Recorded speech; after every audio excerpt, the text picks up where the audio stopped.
السلام علیکم۔ اچھا، آج سے تقریباً 1 ڈیڑھ سال پہلے میں بھی اپنے دن بہت زیادہ مایوسی میں گزار رہی تھی۔ صبح اٹھتی تھی تو دل ہر ٹائم پریشان رہتا تھا، شام ہوتی تھی تو دل آوازار رہتا تھا، کچھ سمجھ نہیں آتی تھی، ٹائم بے تحاشا ٹائم ہوتا تھا لیکن کرنے کو کچھ دل نہیں کرتا تھا۔ ایسے ہی نہ کہیں سے کوئی اتنا انکم کا ذریعہ تھا، کچھ بھی نہیں تھا۔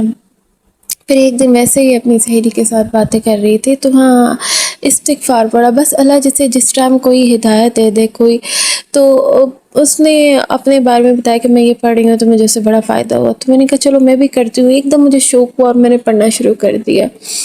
روز پڑھنے لگی ہوتے، کبھی 1000، کبھی 1500، کبھی اس طریقے سے کرنا شروع کر دیا۔ پھر مجھے نا اچھا لگنے لگ گیا، میرا دل چڑھتا تھا، کاؤنٹر پہ پڑھتی تھی تو میں دیکھتی تھی اچھا میرا 1000 ہو گیا، 1500 ہو گیا، تو مجھے نا مزہ آنے لگ گیا کہ نہیں میں نے اور پڑھنا ہے، میں نے اور پڑھنا ہے۔ بس اس طریقے سے نا میں نے پڑھنا شروع کیا تو یقین جانیے پھر میرا دل ہی اسی میں لگ گیا۔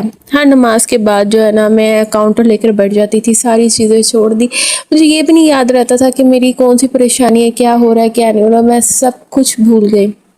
حالانکہ میری پریشانیاں وہی تھی لیکن مجھے صبر آ گیا تھا، میری پریشانی ختم نہیں ہوئی تھی ابھی، لیکن اس پریشانی کی ٹینشن لینا میں نے چھوڑ دی تھی۔ پھر آہستہ آہستہ جب اس کو پڑھتے جو ہے نا میرے تھوڑا من گزرے تو یقین کرے اس کے اثرات آنا شروع ہو گئے، اور پھر جو میرے مسئلے تھے وہ بھی سولو ہونا شروع ہو گئے۔ اس لیے میں کہتی ہوں کہ استغفار کو اپنی زندگی میں بہت زیادہ لازم پکڑ لیں۔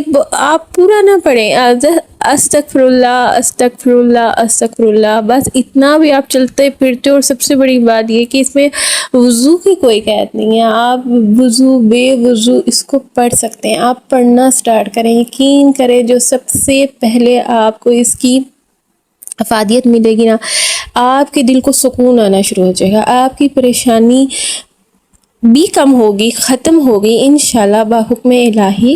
لیکن سب سے پہلے ہوتا ہے آپ جن حالات میں ہو اس میں آپ پرسکون رہیں، آپ پرسکون رہنے لگ جائیں گے، آپ کو وہ ٹینشن لگے گی نہیں، آپ کو اتنا یقین اللہ پر ہو جائے گا۔ یہی ہوتا ہے ہمارا کامل یقین کہ اللہ ہمیں نکالے گا، اور وہ وقت بھی آتا ہے کہ جب اللہ ہمیں ان حالات سے نکالتا ہے، لیکن پہلے آپ اپنا کامل یقین تو رکھیں نا۔ آپ کو یقین ہی نہیں ہے کہ اللہ نکالے گا تو پھر اللہ کیسے نکالے گا ان حالات سے؟ تو میری آج کے ولاگ میں بنانے کا یہی مقصد ہے، اور اپنی زندگی کا جو ہے نا تجربہ پیش کرنے کا مقصد یہ ہے کہ آپ اس کی طرف آئیں، آپ استغفار کی طرف آئیں۔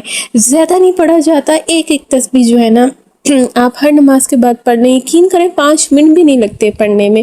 پھر آپ مجھے مہینے بعد بتائیں آ کے کہ آپ کو کیا فرق فیل ہوا۔